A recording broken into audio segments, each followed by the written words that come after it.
বিপিএলে সর্বোচ্চ রান কে করেছেন, বিপিএলে সর্বোচ্চ উইকেট কে নিয়েছেন, এমন প্রশ্ন করলে অনেকেই বলবেন যে ভাই এটা কেমন প্রশ্ন করলেন। এটা তো আমরা সবাই জানি এবং এটা জানারই কথা যে সাকিব আল হাসান সবচেয়ে বেশি উইকেট নিয়েছেন এবং তামিম ইকবাল সবচেয়ে বেশি রান করেছেন। তবে এবারে বিপিএল শেষে এই দুজন কি টপে থাকবেন?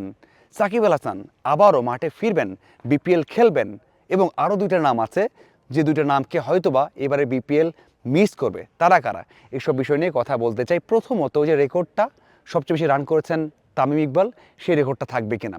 সেখানে তামিম ইকবাল এখন পর্যন্ত বা বিপিএলের ইতিহাসে সর্বোচ্চ রান করেছেন ৩৮৩৫ রান করেছেন। এরপর যে নামটা আছে সেটা হচ্ছে মুশফিকুর রহিম, তার রান সংখ্যা ৩৪৪৬।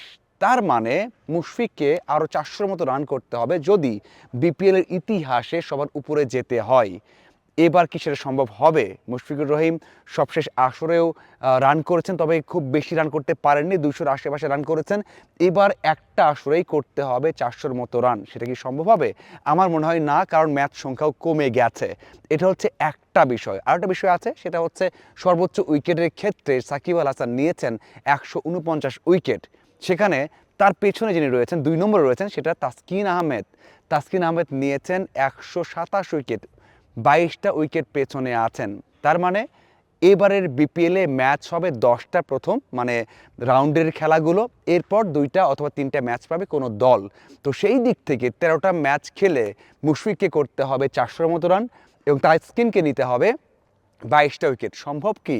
একেবারে অসম্ভব না। বাংলাদেশের প্রেক্ষাপটে যে উইকেট থাকবে, যেমন খেলা হবে, তাতে অসম্ভব না। তবে বাংলাদেশের যে ধারাবাহিকতা থাকে বাংলাদেশ প্লেয়ারদের বা তারকাদের, তাতে আমরা বলতে পারি, এবং মুশফিক যে সময় ব্যাট করেন, তাসকিন যেভাবে বল করেন, তার রেস্ট দরকার হয়, তাতে আমার মনে হয় এই মৌসুমে সেটা সম্ভব না। মুশফিক হয়তো নেক্সট ইয়ার খেললে 2 মৌসুম মিলিয়ে সেটা করা সম্ভব এবং সবার উপরে যাওয়া সম্ভব। আমরা সবাই জানি যে যেহেতু তামিম ইকবাল আর খেলবেন না, তাতে যদি সর্বোচ্চ রান করেন সেটা আরও লং টাইম সেই রেকর্ডটা রাখতে পারবেন মুশফিকুর রহিম।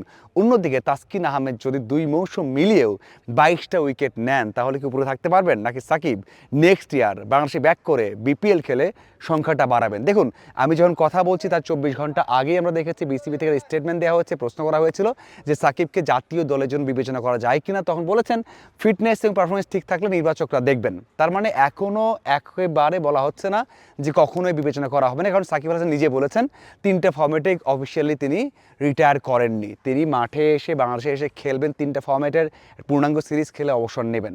এরপর থেকে কথা শুরু হয়েছে যে ব্যাক করবেন এবং এটা বলা হচ্ছে যে দেশের পরিস্থিতি চেঞ্জ হলে, সাকিব আল হাসানের আসার মতো পরিস্থিতি তৈরি হলে, শুধুমাত্র অনেক সিনারিও বা রাজনৈতিক প্রেক্ষাপট নয়, যদি কোনো কারণে আসতে পারেন তাহলে নেক্সট ইয়ার বিপিএল খেলতে পারবেন। এবং অনেকেই বলছেন পরপর 2টা বিপিএল মিস করছেন, হয়তো বা নেক্সট বিপিএল সে আক্ষেপটা থাকবে না, সাকিব আল হাসান সেই বিপিএলটা খেলবেন। যদি খেলেন তাহলে কিন্তু এই সংখ্যাটা নিয়ে আবার একটা একটা খেলা হবে, কারণ সাকিব আল হাসানও উইকেট নেবেন, তাসকিনও উইকেট নেবেন। সেই ক্ষেত্রে তাসকিনকে আরও অপেক্ষা করতে হবে বিপিএলের ইতিহাসে সবার উপরে যাওয়ার জন্য।